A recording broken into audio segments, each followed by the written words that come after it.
Wait, the queen never farted. Never, ever, not ever in a lifetime. Not when she was queen, anyway. Did she poop? Did she poop? Did the queen poop? No. No. How dare you, my good sir? Dude, royalists are so funny. How inbred Out of is King every Charles? video I have ever made, this is undoubtedly my most favourite one to research and make. So make sure you stay tuned. How inbred is King Charles? Okay. Thank you guys so much for watching. I am the Shy. I know, I'm not stopping the video there. King Charles is already known to be quite inbred. I mean, he's got the fucking sausage fingies that look like potato sausages. Although most people in the UK and beyond know that King Charles is inbred, owing to the fact that his parents were related to one another, the true scale of his inbreeding is still undisclosed to the public. Until today. This video will expose the true extent of Charles's inbreeding, and it's really surprising. As such, there are 3 sections to this video. The first part will be theoretical and complex at times, as we detail the consanguinity coefficient. I will break it down as best as possible, and essentially this refers to how inbred someone is. The second part of today's video will detail and break down how inbred King Charles is, using his genealogy as method, and exposing some of the more forgotten parts of his family history. For example, how his parents are related through multiple lines, and how this influences King Charles's consanguinity coefficient. With all of that out the way, let's move on to today's video.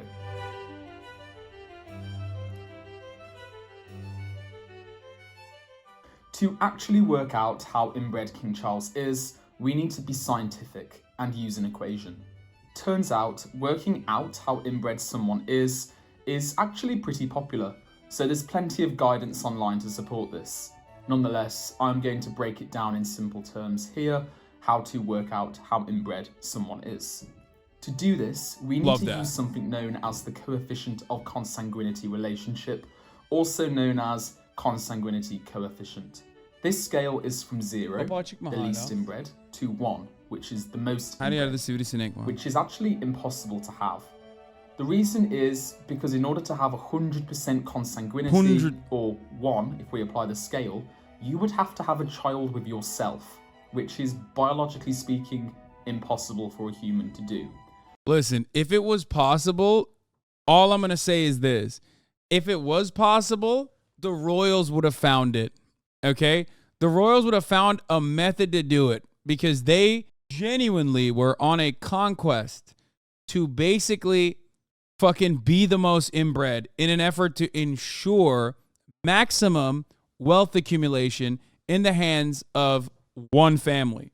That's the entire purpose of like the entire reason why this video exists, and is because all of the royal families in Europe, which are all related to one another, tried to maintain the purity of their bloodline, and there was a material reason for it. Okay, there was a materialist reason for it, and that was they wanted to hoard all the wealth. They wanted to keep it in the family. All the wealth and all the power needed to be kept inside of the fucking family, which is how they arrived at like all of these inbred freaks who straight up have their own specific brand of being inbred.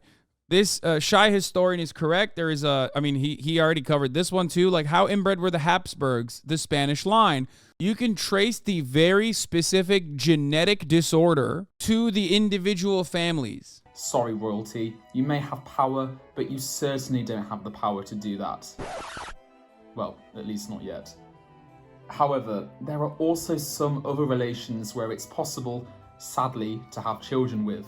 If 2 full siblings had a child with one another, despite being illegal in most nations, their child would have a consanguinity coefficient of roughly 0.25, or 25%.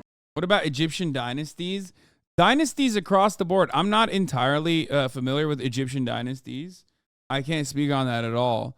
But I would suspect that it's probably identical. Yeah, I mean, I know that they also had some fucking real genetic disorders too. Like, what was it, King Tut? That was like, they straight up couldn't walk, right? And then they fucking died by the age of like 14, 15. Charles II of Spain had a consanguinity coefficient of 0.25, but his parents were not full siblings to one another. This is because the consanguinity coefficient takes into account all... So that's the thing. These guys are so inbred for so many generations that, like, if you have a third cousin fucking one another in a normal situation, it's like kind of weird, but it shouldn't lead to the same level of genetic complications as like siblings fucking one another, okay? But because they've been doing it for so long that it's like inbred upon inbred upon inbred upon inbred basically makes it so that like an uncle and a niece fucking one another so many times over basically turns into like third cousins fucking one another look like siblings fucking one another, where the family circle turns in the family tree turns into a family circle. All of the inbreeding of the person's ancestors, and this stacks together. For example, if a person was to have a child with their first cousin, their child would have a consanguinity coefficient of 0.07 or 7%. However, if that child then went on to have their own child with a first cousin, this would then increase the consanguinity to roughly 11%. In fact, this table breaks down the basic consanguinity coefficient. Wait, what the fuck? Wait, what the fuck is this? A silver lining of our digital age is that you can ask a Habsburg his thoughts on anime girls. A commission dressed as marshal's attire in the reign of Joseph I on Austro-Hungarian gold ship. Norm fan PJT. Wonder what Edward Habsburg would think about this. Oh, wow. Thanks a lot for sharing. Women don't wear the golden fleece. Apart from that, fantastic. You also have to look into the mirror at midnight or it won't work. Oh my God, he's literally responding. Also, is this guy even a real one? His facial traits are not as busted. They've fucking fallen off, dude. Look at this. Look at this guy. It's still kind of busted, but not nearly as busted. Yeah, Habsburg is in of the jaw fame. What did they do? Did they find like the jawless, the most jawless person to like taint the bloodline so that they could like avoid the fucking the omega jaw allegations? Like, what happened? They overcompensated and they went in the other direction so aggressively that this person is just straight jawless. Crossbred with a jawless breed. Yeah. These guys, for the record, he just has larger jowls, which makes the chin line look more normal. We're just insulting some random guy now. No, this guy is not some random guy. This guy is the direct great-grandson of the fucking person. What are you talking about? No, this is a royal, man. This is like a literal fucking royal. My man said random nobility. He's a hardcore supporter of Viktor Orban. That's great. He's the Hungarian ambassador to the Holy See. The See of Rome, Petrine See, or Apostolic See, is the jurisdiction of the Pope in his role as the Bishop of Rome. Yeah, this guy's like actual nobility, for the record. It's just that actual nobility now, like literally have, actual nobility now just straight up have Twitter accounts and will shoot the shit. Isn't that crazy? Yeah, not verified though, so clearly not real nobility. Yeah, I'd like to see this motherfucker on Ozempic. You know what I mean? I want to see what his jaw actually looks like when you fucking take the jowls away. I want to see what he would look like after buccal fat removal, you know? Just to really get an understanding of how inbred he is. For certain relationships. So pause the video if you want to research this in greater detail. The reason why we should apply this to King Charles is pretty simple. Royalty, whether it's as old as Tutankhamun or modern day, still engages in inbreeding, mainly because until very recently, the correct choice of a consort, whether a queen or prince, should come from royalty, or at least aristocracy. Even though the late Princess Diana was not from royalty, he's descended from the Austrian branch, not the Spanish branch. They were replaced by French princess when Charles died childless. Oh, big L. Big L for the fucking Spanish branch of nobility. Wait, there's that bloodline didn't dry out though, right? I don't fucking know, but I assume that there's still more, right? Also, how can you say the Habsburg jaw died out when it's kept very much alive by one man and one man only? As a matter of fact, the only brown man on the planet to receive this genetic trait. That's right, I'm talking about January 6th organizer, domestic terrorist, and white supremacist Ali Alexander, also known pedophile, allegedly. the most Habsburg-jawed motherfucker I've ever seen in contemporary society. Well, not really allegedly, but, you know, just covering my bases here. Here it is. Here's another angle of that big, beautiful. And for those of you who think I'm joking, we didn't watch the Habsburg jaw. We didn't watch the Habsburg jaw, video, but here it is. I've talked about it regularly. Tell me that this is not a continuation of this bloodline.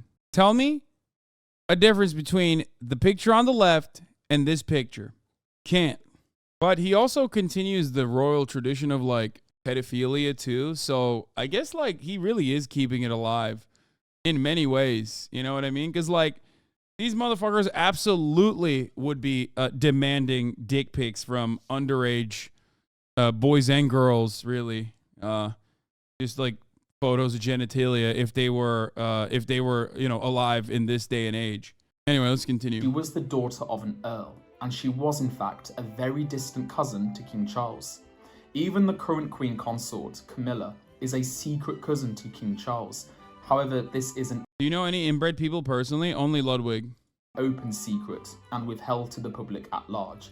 If you want to know more, please click on this video. So, how inbred is King Charles, given his parents' close relationship? Fortunately, this question can be easily answered. Because Charles is a king, we can locate his family tree very easily.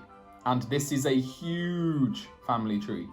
Unfortunately, to get an accurate assessment of Charles's true inbreeding, we'd have to take into account all of his known ancestors. This is hard since we can trace King Charles's direct ancestry to William the Conqueror in 1066 and even beyond that. This difficulty then becomes even more complicated since we have to take into account the inbreeding levels of his ancestors. And as we know, royalty of the past loved to marry their cousins and aunts and uncles. So, for the purposes of this video, let's look at all of Charles's ancestors up to his great-great-grandfather, King Edward VII. The reason why I've selected this is because King Edward VII is known to be an inbred king, since his parents, Queen Victoria and Prince Albert, were first cousins. If we look at Queen Victoria's ancestry, she was not inbred to any particular extent. So we will start from the ancestor of King Charles, which first experienced inbreeding. That is Edward VII. Edward VII was a bizarre king, although his behaviour was not caused by his inbreeding. Between hosting 24-course dinners, to drinking 3 bottles of wine daily, to secretly fathering the grandmother to Queen Camilla when he was 60 years old, Edward VII was not exactly a Victorian monarch. Now, let's refer to his inbreeding. Because he was the product of a first... This is the only kind of palace intrigue and royal fancy I care about. The BBC should hire this man instead of the royalist dick riders that they have on staff every time, like, I don't know, some fucking, some inbred royal farts the wrong way, okay? That would make it so much more entertaining and so much more interesting if the only, like, because by the way, what I'm talking about is literally true. Like, the BBC, for those of you who don't know, have a specific correspondent for the royals. As a matter of fact, even CNN will like outsource to those royal correspondents whenever they're covering the royals or anything like that. And I think that it would be much cooler if the royal correspondents had like this specific distaste for the royals in general. I think that would make the coverage much more interesting and unique. Cousin marriage, Edward VII's consanguinity coefficient would be almost 0.07 or 7%. To make things easier. Fortunately for the Windsors, Edward VII was married to a Danish princess, Alexandra, and the two were very distantly related. In fact, they were so distantly related to one another that it's not even worth recording what their relationship is, since their coefficient of consanguinity would be 0%. Princess Alexandra was almost not inbred at all. Her parents were second cousins to one another, as their great-grandmothers were siblings. This meant that Princess Alexandra's consanguinity coefficient was 0.03%, which is very low.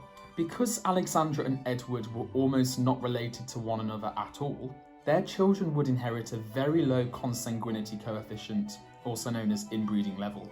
The best way to determine this is to go halfway between both parents' inbreeding level.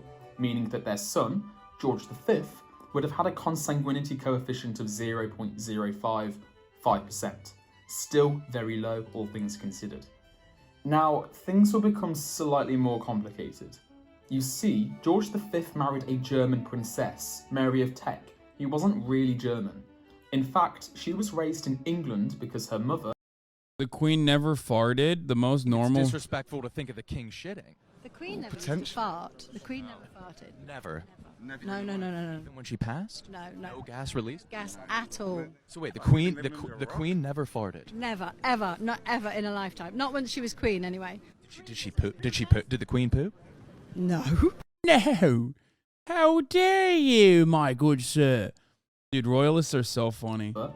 By the way, that's like royalists in the Western world are identical to what we suspect like Kim Jong-un, Kim Jong-il, Kim Il-sung supporters are in the DPRK. You know what I mean? Like the very same BBC that routinely covers how fucking how North Koreans are engaging in like forcible, what is it called? Idolatry? Is that the right word? Yeah.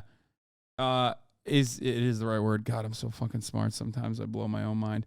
Forcible idolatry occurring in North Korea is a major issue. Meanwhile, they are supporting and facilitating that here in the West regularly. Adelaide of Cambridge. Oof, not attractive. Pardon me. Was a cousin to Queen Victoria. Now, this is an important detail because this means that Mary of Teck was a first cousin once removed to Queen Victoria, and Mary of Teck was therefore a second cousin to Edward VII, who was to be her father-in-law. Confusing? Yeah, this is royal family intermarriage for you. Just wait until my video on the Habsburgs. George V was therefore Mary of Teck's second cousin once removed, which means they had a coefficient of consanguinity of only 0.016, for easier purposes about 2%, incredibly low for royal standards. Because George V had an inbreeding level of roughly 5%, this means that any children he was to have with Mary of Teck would be halfway between this inbreeding level. So the inbreeding level he'd share with Mary of Teck translates to about 3%. This means that their sons, Edward VIII, the one who abdicated the throne to marry Wallis Simpson, and George VI, the father to Queen Elizabeth II, had a very low level of inbreeding, of roughly 2 to 3%. Looks like inbreeding once again cannot be blamed as responsible for Edward VII's irrational behaviour. George VI was an interesting royal. Since his marriage to Elizabeth Bowes-Lyon, the future Queen Mother was viewed as unbecoming for a royal in line to inherit. Yeah, the real level 5 puzzle is trying to figure out how inbred the royals are. That's the real level 5 puzzle. Dummy threw the fucking stick out. Because Elizabeth, despite being from aristocracy, was the daughter of a Scottish earl. This is partly a reason as to why George and Elizabeth were not related in any way, shape or form to one another. This meant their two daughters, Princesses Elizabeth and Margaret, were virtually not inbred at all and had merely 1% consanguinity coefficient. Turns out that our late Queen was one of the least inbred monarchs to have ever reigned over England. But then we had her marriage to Prince Philip, or before his marriage, Prince Philip of Greece and Denmark. This is where things are going to become complicated, so let's make sure you listen carefully if you want to know how inbred King Charles is. Unlike Queen Elizabeth II, Prince Philip was unfortunately inbred. This is because of his great-grandparents, and unfortunately for us, he's inbred through multiple lines. For example, Prince Philip's mother was a product of a first cousin marriage. Her grandfathers were brothers. Intermarriage also occurred through another line. Prince Philip's other great-grandfather, King Christian IX of Denmark, was an uncle-in-law to Prince Philip's great-grandmother, Princess Alice of the United Kingdom. In all, Prince Philip was slightly inbred, having a consanguinity coefficient of roughly 6%, almost the same extent of Edward VII, who was the son of a first cousin relationship. Now for the even messier part. Let's take an inbred individual, Prince Philip, and marry him to a non-inbred individual, Queen Elizabeth. Their kids would be fine, right? Wrong.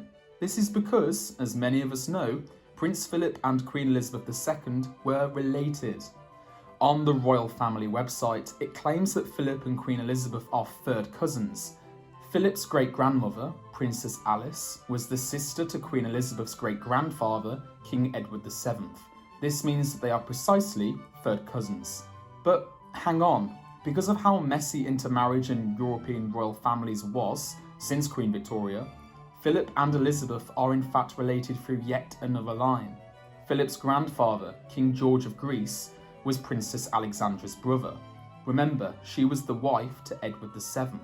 And I think it would have been better if it was like if the graphics showed, instead of like the individuals when he's talking about it, the direct like how the inbredness stacked, which he shows a little bit here, right? But I want to see the whole picture. Like I want to see the whole picture throughout the entire thing with like highlighted edits.